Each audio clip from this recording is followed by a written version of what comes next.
और यहाँ के राज्यपाल कौन है? मंगू भाई छगन भाई पटेल। भैया देख लो, भारत की जनसंख्या इतनी बढ़ती जा रही है कि यहाँ पर अभी कुछ ही दिनों में जैसे चाइना में होता था चिंगमंग चांगटू, ठीक है, पिंगमंग, ठीक है, शिवंग टू, पंकज टू, 3, 4 करके, और यहाँ भाई नाम तो देख लो, मंगू भाई छगन भाई पटेल, मतलब कि 3-3 नाम के बराबर एक नाम को लेके बैठे हुए हैं। ठीक है, नमस्कार दोस्तों, मैं आलोक पांडे विद्याधन ऑनलाइन क्लासेस में आपका स्वागत करता हूं। आज है 16 जुलाई और हम देखेंगे आज का करंट अफेयर। चलते हैं क्वेश्चन की तरफ। पहला क्वेश्चन है, हाल ही में भारत में प्रोसेस्ड आलू उत्पादन में कौन सा शीर्ष राज्य बना है? Which state has become the top state in processed potato production in India? इसमें 4 ऑप्शन दिए हुए हैं आपको। उत्तर प्रदेश,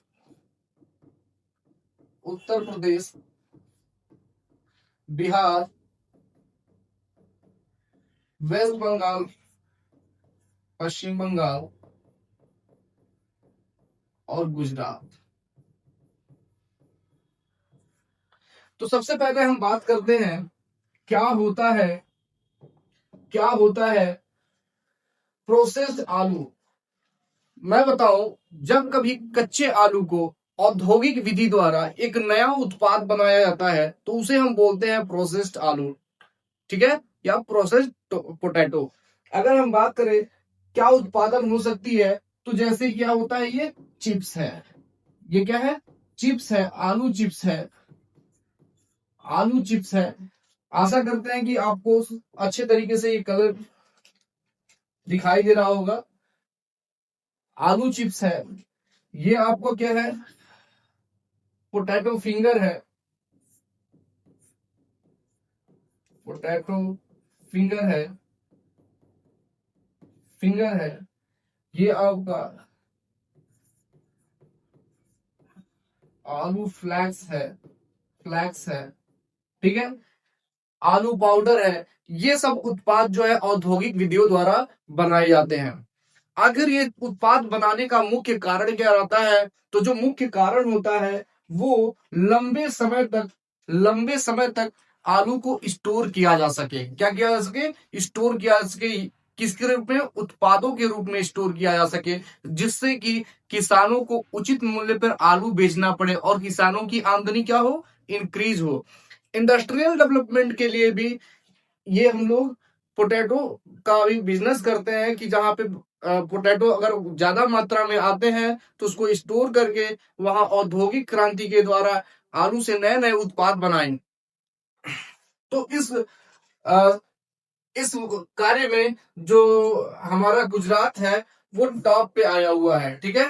उन्होंने क्या किया है, पोटैटो से सबसे ज्यादा उत्पाद बना करके, नए उत्पाद बना करके स्टोर किया है तथा निर्यात किया है, ठीक है। हमने यहाँ पे 4 ऑप्शन रखे हुए हैं और चारों ऑप्शन से मैं आपको और जानकारियां देना चाहता हूं। तो पहला हमारा उत्तर प्रदेश है। मैं आपको बता दूं, ये उत्तर प्रदेश, उत्तर प्रदेश, उत्तर प्रदेश आलू उत्पादन में, आलू उत्पादन में, उत्पादन में प्रथम स्थान रखता है, प्रथम स्थान, प्रथम स्थान रखता है। मैं भारत की बात कर रहा हूं। किसकी बात कर रहा हूं? इंडिया की बात कर रहा हूं। भारत के अंदर आलू उत्पादन में प्रथम स्थान किसका है? उत्तर प्रदेश का है। अगर मैं बात करता हूं कि जो आलू है,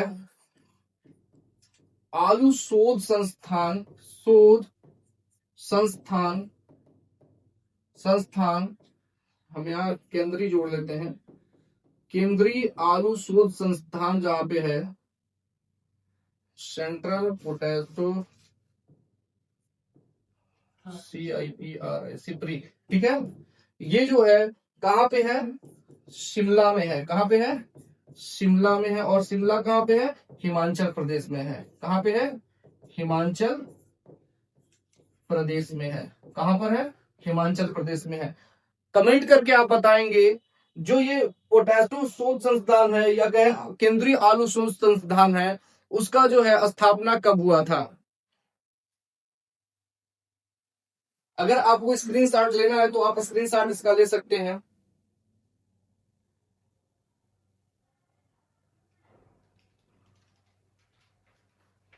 ठीक है।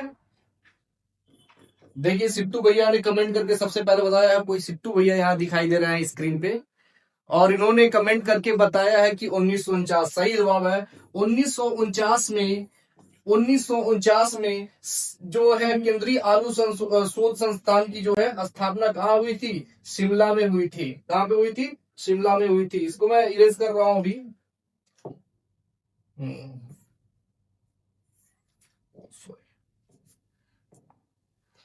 आप लोग तब तक कमेंट करके हमें ये बताएं कि विश्व में सबसे ज्यादा आलू का उत्पादन करने वाला देश कौन सा है? विश्व में सबसे ज्यादा आलू का उत्पादन करने वाला देश कौन सा है? ये मेरा क्वेश्चन है और आप लोग कमेंट करके तुरंत कमेंट बॉक्स में बताएंगे।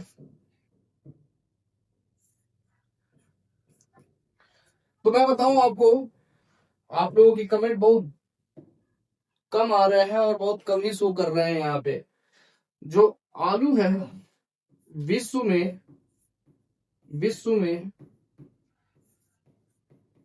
आलू उत्पादन में अग्रणी जो देश है वो चीन है। कौन है? चीन है। चीन के बाद जो है दूसरे नंबर पे है भारत है। दूसरे नंबर पे कौन है? भारत है। अगर बात करें तीसरे नंबर पे कौन है, तो तीसरे नंबर पे है रूस है, और चौथे नंबर पर यूक्रेन है, पांचवें नंबर पर आपका अमेरिका है। कौन है? अमेरिका है।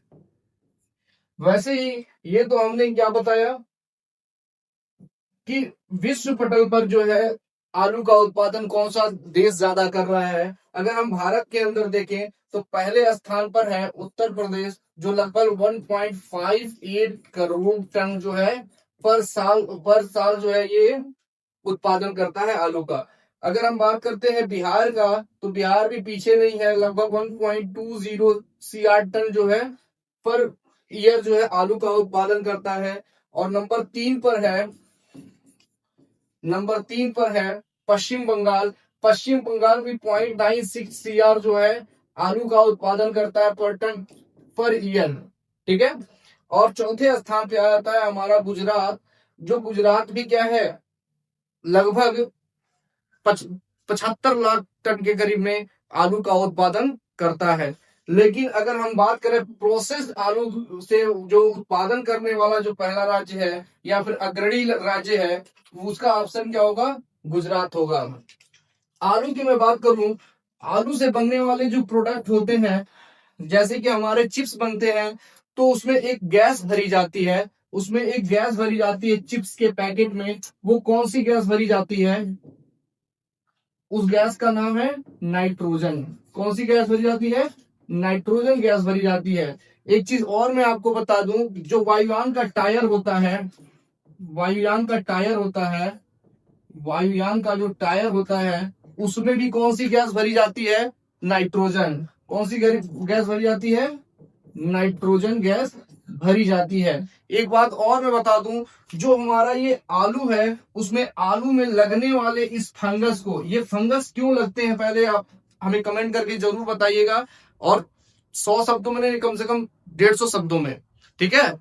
मैं आपको 60 में बता दूं कि जो आलू में ये ब्लैक फंगस दिखाई दे रहे हैं वो क्यों लगते हैं, और इस डिजीज का क्या नाम है, इस रोग का क्या नाम है? तो इसका नाम है ब्लैक हर्ट। क्या नाम है? Black hurt.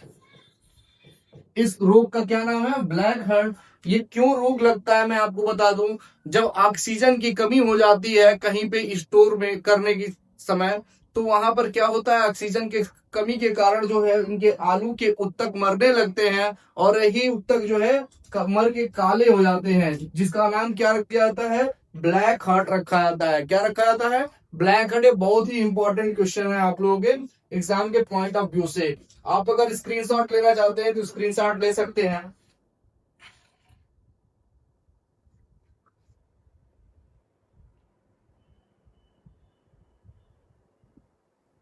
मेरा आपसे एक और क्वेश्चन है, आशा करते हैं कि आप बताएंगे कि भारत में सबसे पहले आलू किस देश ने लाया था? भारत में सबसे पहले आलू किस देश ने लाया था? अगर ये आप स्क्रीनशॉट ले चुके हो तो मैं इसे इरेज कर रहा हूं।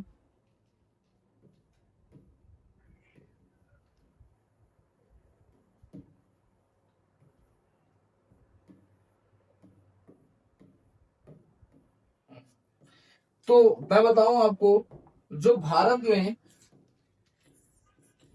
में जो आलू आया वो लगभग 17वीं शताब्दी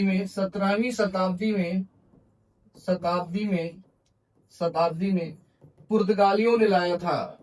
कौन लाया था? पुर्तगालियों ने लाया था। किसने लाया था भाई? पुर्तगालियों ने लाया था। आशा है कि ये आप लोगों को समझ में आ चुका होगा कि भाई ये हमारा जो प्रोसेस्ड आलू उत्पादन में कौन सा शीर्ष राज्य बना है, तो ये गुजरात बना है। अगर आपसे कोई पूछता है कि भारत के अंदर आलू का उत्पादन सबसे ज्यादा कौन सा राज्य करता है, तो जो उत्तर प्रदेश राज्य है वो आलू का उत्पादन सबसे ज्यादा करता है। अगर हम बात करते हैं कि पूरे विश्व में भारत का कौन सा स्थान है आलू के उत्पादन में, तो मैं बताऊं उसमें भारत का दूसरा स्थान है। अगर पहले स्थान की बात करूं तो चीन का पहला स्थान है। अगर कोई पूछता है कि जो आलू होता है उसमें कौन सा रोग लगता है, तो आप बता सकते हैं कि ब्लैक हार्ट रोग लगता है। आपको दिखाई दे रहा होगा कि ब्लैक हार्ट रोग इसमें लगता है। अगर कोई पूछता है चिप्स जो है, चिप्स में कौन सी गैस भरी जाती है, तो कौन सी गैस भरी जाती है? नाइट्रोजन गैस भरी जाती है। ठीक है। अगर कोई आपसे पूछता है कि केंद्रीय आलू शोध संस्थान कहाँ पे है, तो आप बताएंगे शिमला में है। अगर आपसे कोई पूछता है कि केंद्रीय आलू शोध संस्थान की स्थापना कब हुआ था, तो बताएंगे 1949 में हुआ था। इतना तो आप लोगों को क्लियर हो गया होगा। चलते हैं अपने नेक्स्ट क्वेश्चन पे। अगला क्वेश्चन है, हाल ही में भारतीय सेना ने प्रचंड शक्ति नामक सैन्य अभ्यास कहाँ किया है? तो मैं आपको बता दूं, उत्तर प्रदेश के अंदर मेरठ में हमारी सेना ने प्रचंड शक्ति नामक युद्धाभ्यास किया है। इसमें जो है एआई का भी यूज किया गया है, ड्रोन का यूज किया गया है, जल का तो यूज नहीं, थल सेना और वायु सेना का भी इसमें यूज किया गया है, तथा अच्छे किस्म के बैलिस्टिक मिसाइलों का भी टारगेटेड परीक्षण किया गया है। ठीक है। तो इसका सही आंसर क्या होगा? उत्तर प्रदेश मेरठ। क्या होगा आंसर? उत्तर प्रदेश मेरठ। कमेंट करके आप बताएंगे मेरठ में किस चीज का उत्पादन किया जाता है, या फिर आप बताएंगे मेरठ में जीआई जो टैग मिला है किसके लिए मिला हुआ है। ठीक है। यहाँ पे अरुणाचल प्रदेश ऑप्शन में दिया हुआ है, अरुणाचल प्रदेश दिया हुआ है। मैंने आपसे कल पूछा था अरुणाचल प्रदेश को कल और किस नाम से जानते हैं, तो उसको हम नीफे के भी नाम से जानते हैं। किसके नाम से जानते हैं? नीफे के नाम से जानते हैं। NIFE। ठीक है। नीफे की नाम से भी जानते हैं। क्लियर है? हाँ। तो ये है अरुणाचल प्रदेश। अरुणाचल प्रदेश की अगर हम बात करें तो अरुणाचल प्रदेश में ही अभी रिसेंटली एक युद्धाभ्यास हुआ था, और उस युद्धाभ्यास का नाम था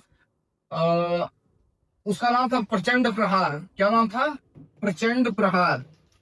प्रहार प्रहार प्रचंड प्रहार नामक युद्धाभ्यास हुआ था अरुणाचल प्रदेश में। और ये कहाँ हुआ था? अरुणाचल प्रदेश के सबसे ऊंचाई वाले स्थान पर हुआ था, और वहां पर तीनों सेनाओं ने भाग लिया था। अपना जल सेना, थल सेना और वायु सेना, तीनों सेनाओं ने भाग लिया था, और बहुत अच्छी तरीके से ये हमारे जो भी रोबोटिक्स और रोबोट हैं उनका यूज करके वहां पे अपना परचम भी लहराया था। ठीक है। अभी जो है यहाँ पे तीसरे ऑप्शन में हमारा दिया हुआ ऑस्ट्रेलिया। तो ऑस्ट्रेलिया में अभी कौन सा युद्धाभ्यास चल रहा है? तालिस्मैन सबरे युद्धाभ्यास चल रहा है। और ये तालिस्मैन सबरे युद्धाभ्यास सबसे पहले अगर हम बात करें तो अमेरिका और ऑस्ट्रेलिया के बीच सबसे पहले चला था। लेकिन आज जो है यह सबसे बड़ा जो है युद्धाभ्यास बन चुका है। और इस युद्धाभ्यास में जो आपको दिखाई दे रहा है ये तालिस्मैन सबरे, इसमें जो है 19 देश तथा 19 देशों की 35,000 सैनिक, 19 देशों की 35,000 सैनिक जो है इस युद्धाभ्यास में भाग ले रहे हैं, इस युद्धाभ्यास में क्या लिए हुए हैं, भाग लिए हुए हैं। और इस युद्धाभ्यास का मुख्य कारण क्या है, इसका मुख्य लक्ष्य क्या है, तो मैं आपको बता दूं, इस युद्धाभ्यास का मुख्य लक्ष्य है कि जो इंडो पैसिफिक रीजन है, उसमें शांति स्थापित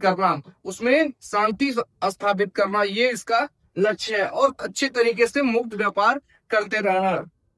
क्लियर है आप लोगों को? अच्छा, तो आप लोग ये बताएंगे ऑस्ट्रेलिया और इंडिया के बीच कौन सा युद्धाभ्यास होता है? ऑस्ट्रेलिया और इंडिया के बीच कौन सा युद्धाभ्यास होता है?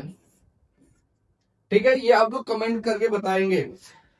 हम लास्ट में दिखाएंगे, ऑप्शन दिया हुआ है जापान, और जापान की बात करें तो जापान की राजधानी है टोक्यो, और यहां चलता है येन। क्या चलता है? येन चलता है। यहाँ की करेंसी क्या है? येन है। अगर बात करें जापान की, तो जो जापान है वो एशिया का सबसे विकसित देश है। अभी हाल ही में एक रिपोर्ट में बताया गया कि चाइना भी अपने औद्योगिकरण के कारण और उसकी आर्थिक जो नीतियां हैं उनके कारण वो भी बहुत तेजी से आगे विकसित हो रहा है, लेकिन अभी भी जो है जापान पहले नंबर पे बना हुआ है एशिया में विकसित देशों में। ठीक है, अगर हम जापान की बात करते हैं तो इंडिया और जापान के बीच एक अभ्यास होता है जिसका नाम है धर्म गार्जियन। क्या नाम है? धर्म गार्जियन। इसका नाम क्या है? धर्म गार्जियन युद्धाभ्यास होता है। अगर बात करें जापान की, अगर इसका स्क्रीनशॉट लेना चाहता है तो आप लोग ले सकते हैं। अगर करते हैं बात जापान की, तो जापान पे जो है अमेरिका ने 1945 में 1945 में जब द्वितीय विश्व युद्ध जो है समाप्त हो रहा था, उस समय की बात बता रहा हूं, जब द्वितीय विश्व युद्ध समाप्त हो रहा था तो उस समय सबसे शक्तिशाली देशों में से था एक जापान, जो कभी हार ना मानने वाला था। तो उसमें क्या किया था अमेरिका ने जापान के दो शहरों पे, पहला हिरोशिमा और दूसरा नागासाकी, इन दोनों जगहों पे परमाणु बम गिराया था। और कब गिराया था? तो एक 6 अगस्त 1945 को, और एक 9 अगस्त 1945 को। और इस जो ये बम था 6 अगस्त, मतलब हिरोशिमा पे जो बम था उसकी जो कोडिंग की गई थी उसका नाम था लिटिल मैन, और ये क्या है? इसका नाम था फैट बॉय। क्या नाम था? Fat boy. लिटिल मैन और फैट बॉय के नाम से दो जो है कोडिंग किया हुआ परमाणु बम इन्होंने गिराया था। क्लियर है? आशा करते हैं कि आपको ये समझ में आ रहा होगा। तो मैं इस क्वेश्चन का आंसर आप लोगों को पता चल गया होगा। इस क्वेश्चन का आंसर जो है उत्तर प्रदेश मेरठ होगा। क्लियर है? चलते हैं आगे। अगले क्वेश्चन में दिया हुआ है, हाल ही में किसने अस्त्र मिसाइल का सफल परीक्षण किया है? ठीक है, अस्त्र मिसाइल का सफल परीक्षण किसने किया है? तो जो अस्त्र मिसाइल है उसका सफल परीक्षण किसने किया है? डीआरडीओ ने किया है। अस्त्र मिसाइल का सफल परीक्षण किसने किया है? डीआरडीओ ने किया है। अगर हम बात करते हैं इसरो की, तो इसरो की स्थापना होती है 15 अगस्त 1969 को। कौन कराते हैं? डॉक्टर साराभाई, विक्रम साराभाई, हमने 60 में लिख दिया है, विक्रम सारा भाई जो है कराते हैं। ये कौन? 15 अगस्त 1969 में इसकी स्थापना। इसके जो डायरेक्टर हैं इसरो के, वो कौन है? सोमनाथ जी हैं। और जो अध्यक्ष हैं वो डॉक्टर नारायण जी हैं। ठीक है ना? ये है। क्लियर है? अगर हम बात करते हैं डीआरडीओ की, और इसकी जो है हेडक्वार्टर कहाँ है? हेडक्वार्टर की अगर बात करें तो हेडक्वार्टर जो है इसकी कहाँ पे है? ये बेंगलुरु में है। कहाँ पे है? बेंगलुरु में है। अगर बात करते हैं डीआरडीओ की, तो डीआरडीओ की स्थापना 1958 में होती है। 1958 में होती है, और इसका मुख्यालय जो है ये दिल्ली में है। कहाँ पे है? दिल्ली में है। क्लियर है आपको? डीआरडीओ का फुल फॉर्म होता है डिफेंस रिसर्च और डेवलपमेंट ऑर्गेनाइजेशन। इसरो का फुल फॉर्म होता है Indian space research organisation. Clear है आप लोगों को? अगर बात करें इसमें नेवी नेवी फोर्स की बात हुई है तो हम आपसे बता दें कि जो नौसेना दिवस होता है, नौसेना दिवस जो होता है, सेना दिवस जो होता है वो 4 दिसंबर को मनाया जाता है। 4 दिसंबर को प्रत्येक वर्ष मनाया जाता है। तथा एयरफोर्स दिवस, वायुसेना दिवस, वायुसेना दिवस, सेना दिवस 8 अक्टूबर को प्रत्येक वर्ष मनाया जाता है। क्लियर है आप लोगों को? एक मैं और बात बताना चाहूंगा,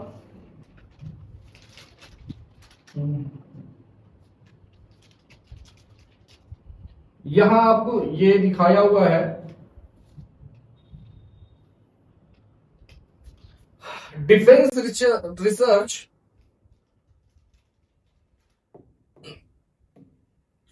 Defense Research Development Organization DRDO and Indian Air Force successfully conduct the flight test in indigenous beyond visual range air-to-air missile अस्त्रा। ठीक है, ये डीआरडीओ ने सुखोई 13 में किया, मार्क 1 सुखोई मार्क 13 में, मार्क 1 में किया, सुखोई 13 मार्क 1 में इसको अस्त्र मिसाइल को लगा के ये टेस्टिंग की है और एकदम बहुत ही अच्छे तरीके से सटीक निशाना इन्होंने लगाया है। The defence research and development organisation DRDO and the Indian Air Force IAF successfully conducted the flight test indigenous beyond visual range air-to-air missile इन ये Sukhoi 13 off the coast of Odisha on Friday.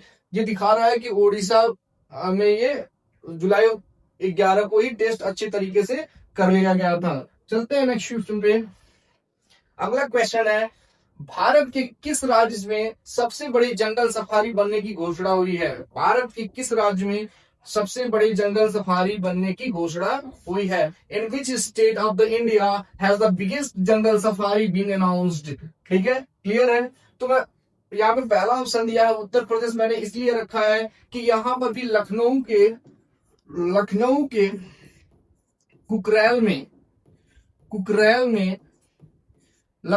Kukrail में एक night safari बनने वाली है। क्या बनने वाली है? नाइट सफारी बनने वाली है, जिसका 2026 लास्ट में माननीय योगी जी द्वारा, माननीय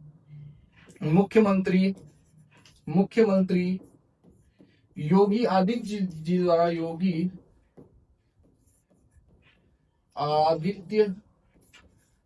जी द्वारा इसका हमारे देश को समर्पण किया जाएगा। कि हमारे देश को क्या किया जाएगा? समर्पित किया जाएगा। हमारे देश को ये समर्पित किया जाएगा। कौन सा? लखनऊ का कुकरेल नाइट सफारी। ठीक है, ये हमारे देश की पहली और विश्व की 5वीं नाइट सफारी होगी। ठीक है, ये हमारे देश की 5वीं, ये हमारे विश्व की 5वीं और देश की पहली नाइट सफारी, विश्व की 5वीं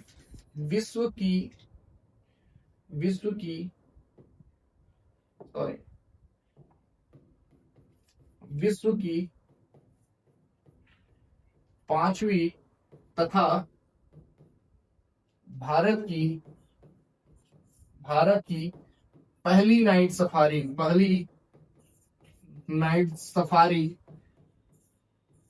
कहां पे खुलेगी? ये खुलेगी उत्तर प्रदेश में। और कहां खुलेगी?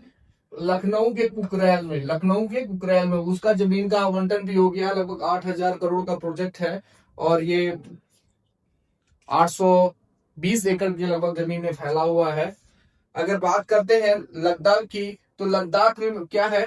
लद्दाख में जो है हेमिस नेशनल पार्क है, जो क्या है 4400 किलोमीटर स्क्वायर में फैला हुआ है। यह सबसे बड़ा क्या है? नेशनल पार्क है। अगर बात करें और किसके लिए प्रसिद्ध है? हिम तेंदुए के लिए प्रसिद्ध है। किसके लिए प्रसिद्ध है? हिम तेंदुए के लिए, तेंदुआ के लिए ये क्या है? प्रसिद्ध है। अगर बात करें हरियाणा की, तो जो यहाँ पर लिखा है भारत की किस राज्य में सबसे बड़ी जंगल सफारी बनने की घोषणा की है, तो हरियाणा राज्य में जो है सबसे बड़ी जंगल सफारी बनने की बात की गई है। लगभग 10,000 किलोमीटर स्क्वायर में फैला ये जंगल सफारी होगा। लगभग 10,000 किलोमीटर में फैला ये जंगल सफारी होगा, जो क्या होगा, भारत की सबसे बड़ी जंगल सफारी कहलाएगी। अभी भी जो है सुंदरबन, एक सुंदरबन सुंदरबन नेशनल पार्क जो है, वहां पर भी ये जंगल सफारी है। अभी वो भी छोटा नहीं है, वो भी बड़ा ही जंगल सफारी है, बट जो ये है इससे बड़ा जंगल सफारी देखने को मिलेगी। अगर हम उत्तराखंड की बात करते हैं तो उत्तराखंड में एक नेशनल पार्क है जिसका नाम है Jim Corbett national park. Jim Corbett Corbett national park, national park, Jim Corbett national park. ये कहां पर है? उत्तराखंड में है। उत्तराखंड में एक और है राजाजी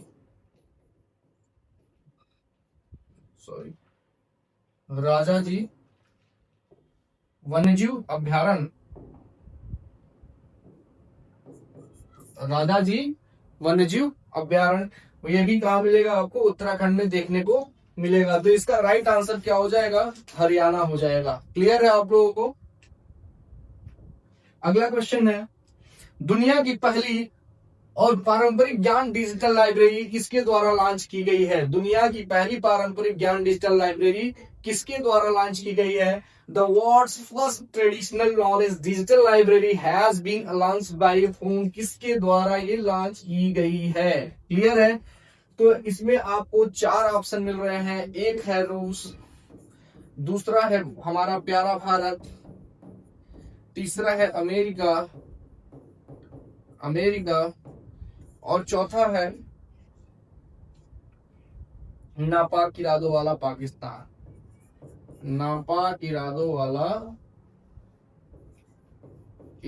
वाला पाकिस्तान। ठीक है, नापाक इरादों वाला पाकिस्तान। ठीक है, इसका सही आंसर होगा इंडिया। इंडिया में जो है पहली पारंपरिक ज्ञान डिजिटल लाइब्रेरी स्थापित की जा रही है, जो एआई टेक्निक पे आधारित रहेगी। अगर हम बात करते हैं रूस की, तो रूस की राजधानी है मॉस्को। रूस की राजधानी है मॉस्को और यहाँ चलता है रूबल। और भारत और रसिया के साथ एक युद्धाभ्यास होता है। इस युद्धाभ्यास का नाम है इंद्र युद्धाभ्यास। क्या नाम है? इंद्र। इस युद्धाभ्यास का क्या नाम है? इंद्र युद्धाभ्यास। ये बहुत ही ज्यादा इंपॉर्टेंट है, आप लोग याद करेंगे। एक क्वेश्चन मैं आपसे पूछता हूं कि जो यूक्रेन है, यूक्रेन ने रसिया पर ड्रोन अटैक किया था। क्या किया था? ड्रोन अटैक किया था। उस ड्रोन अटैक को एक नाम दिया था, एक मिशन दिया था। उस मिशन का क्या नाम है? ठीक है, ये आप लोग कमेंट करके बताएंगे उस ऑपरेशन या मिशन का क्या नाम है। ठीक है, यूक्रेन ने रसिया पर ड्रोन जो अटैक किया था, उस ऑपरेशन का क्या नाम है? क्लियर है? हाँ, बात करते हैं हमारे भारत की, तो इसके सही आंसर होंगे भारत, अमेरिका आया है, ठीक है, और पाकिस्तान है। ठीक है, इन लोगों को भी देखते चलना है। आज फिर मैं ये बता रहा हूं कि जो ये मैंने बोला था ना कि प्रत्येक दिन मैं एक राज्य के साथ आऊंगा और उसको डेरिवेट करते जाऊंगा। तो आज का जो हमारा राज्य है वो है मध्य प्रदेश। आज का जो राज्य है वो क्या है? मध्य प्रदेश। और मध्य प्रदेश की राजधानी है भोपाल। इनकी गठन जो हुई थी 1 नवंबर 1956 को हुई थी। मुख्यमंत्री यहाँ पर है मोहन लाल यादव और यहाँ के राज्यपाल कौन है? मंगूभाई छगन भाई पटेल। भैया देख लो, भारत की जनसंख्या इतनी बढ़ती जा रही है कि यहाँ पर अभी कुछ ही दिनों में जैसे चाइना में होता था चिंगमन चांगटू, ठीक है, पिंगमन, ऐसे नाम, तो भारत में भी ऐसे रहेगा, रोहित 1, मैंग 2, ठीक है, शिवम 2, पंकज 2, 3, 4 करके। और यहाँ के जो हमारे राज्यपाल हैं जो मध्य प्रदेश के, इनकी वही नाम तो देख लो, मंगू भाई छगन भाई पटेल। मतलब कि 3-3 नाम के बराबर एक नाम को लेके बैठे हुए हैं। ठीक है, यहाँ की अगर लिंगानुपात की बात करें तो 931/1000, मतलब कि प्रत्येक 1000 पुरुषों पर जो स्त्रियों की संख्या है वो कितना है? 931 है। यहाँ की पार्क की अगर हम बात करते हैं तो बांधवगढ़ राष्ट्रीय पार्क, बांधवगढ़ राष्ट्रीय उद्यान, कान्हा राष्ट्रीय उद्यान, माधव राष्ट्रीय उद्यान, पन्ना और पेंच राष्ट्रीय उद्यान, सतपुड़ा राष्ट्रीय अभ्यारण्य, डायनासोर राष्ट्रीय उद्यान, कूनो राष्ट्रीय उद्यान और संजय गांधी राष्ट्रीय उद्यान यहाँ देखने को मिल जाएंगे। अगर हम बात करते हैं यहाँ की प्रमुख नदी और सबसे लंबी नदी की, तो हम क्या बात करते हैं, यहाँ की नर्मदा नदी है। अगर साक्षरता दर की बात करें, लिटरेसी रेट की हम बात करें, तो यहाँ 70.60% जो है लिटरेसी रेट है, 70.60% लिटरेसी रेट है, जिसमें 80% जो है पुरुष साक्षर है, 80% पुरुष साक्षर है और 60.5 जो है महिला साक्षर है। इनकी साक्षरता दर कितनी, 60.5 है। अगर हम बात करते हैं राजकीय पशु की, तो बारहसिंगा यहाँ की राजकीय पशु है। पक्षी की बात करें तो दूधराज यहाँ का राजकीय पक्षी है। पुष्प की बात करें तो सफेद लिली यहाँ का पुष्प है। वृक्ष की बात करें तो बरगद यहाँ का राजकीय वृक्ष है। और इसमें टोटल 55 जिले हैं। सॉरी, यहाँ पे टोटल कितने जिले हैं, 55 जिले हैं। और राज्यसभा की 11 सीटें हैं और लोकसभा की टोटल 29 सीटें हैं। क्लियर है आप लोगों को? आशा करते हैं कि आज का सेशन आप लोगों को अच्छा लगा होगा। और अगर अच्छा लगा है तो हमारे सेशन को लाइक करें, कमेंट करें तथा ज्यादा से ज्यादा शेयर करें, जिससे कि हमारा मनोबल बढ़ता रहे और मैं इससे भी अच्छा कंटेंट लेकर आऊं और आप लोगों के सामने रखूं, जिससे कि आपको भी एग्जाम में मदद मिले। Thank you.